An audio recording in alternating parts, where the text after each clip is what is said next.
I mean, I ended up losing two vehicles on two separate occasions. The first one was the one we just talked about back in November 2009. Mine strike got diverted. We were out and about, and I was out of the vehicle at the time, looking for alternate route, trying to get the convoy through. And then all of a sudden, my lead driver, he backs up, and right rear tire hits the mine. And you hear the boom, and then you look over, and then I just saw the bumper fly up. And then I was like, oh shit. And then I jump into the ditch because I thought it was a complex attack. Sure.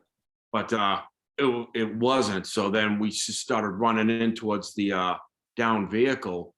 And then that's when I think it was Buddha that yelled out, hey, I think we're in a minefield. And then that's when everybody stops and you start looking for all the little footsteps you can step into. But yeah, it was like you fall back on your training. You're never going to rise to the occasion. You're always going to fall back on your training. And then it all just comes down to even, giving a good op order, running through your rehearsals. It doesn't have to be anything complex, but just getting everybody to work together as that team, fixing that flat tire, setting up that tow, cross-decking in casualties, which always seems to take a lot longer in real life. Boy. But it all falls back to, you're always going to default back to your training. So we ended up getting to the vehicle, treating the casualties. And a funny story here is see all this white pulpy stuff splattered around the back of the vehicle. I'm like, hey, check their mouths. I think they're spitting their teeth out. And so Buddha and the other guy, Dave, swept their nose. They're like, no, they're good. They're good. And then I think it was Dave was like, hey, it's the pomegranates. They exploded. The overpressure from the mine strike blew up the pomegranates.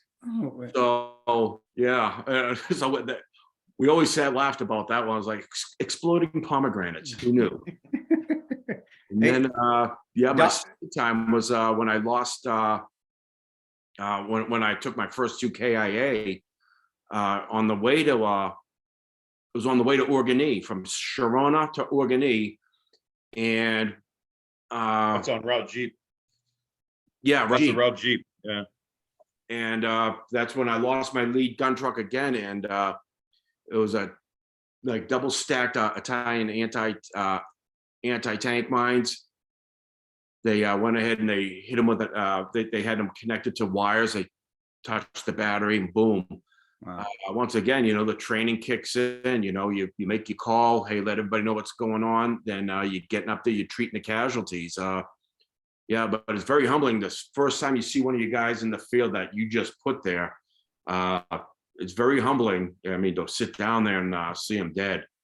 As I remember looking at running up to that lead vehicle, and Fawad, I mean, it blew him out of the vehicle, and he was laid on his side, and all I could see I was like, God, let this be a sleeping bag. Let this be a sleeping bag. And I reached down, grab him by the shoulder and roll him over, and now he was dead, and his legs were amputated at the knees, but there was no blood, so that's how quick he died. But Doc Buddha, I mean, once again, I mean, he was an experienced paramedic, street paramedic. He dealt with lots of death before. I looked up, rolled him over, and I must have given him that stupid look like, gee, Doc, can you fix him?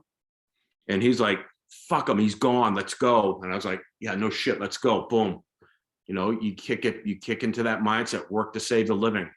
Yeah. So we got to the back of the truck, and then my ATL, my buddy Scott Brown, comes out of the right front seat with an AK-47.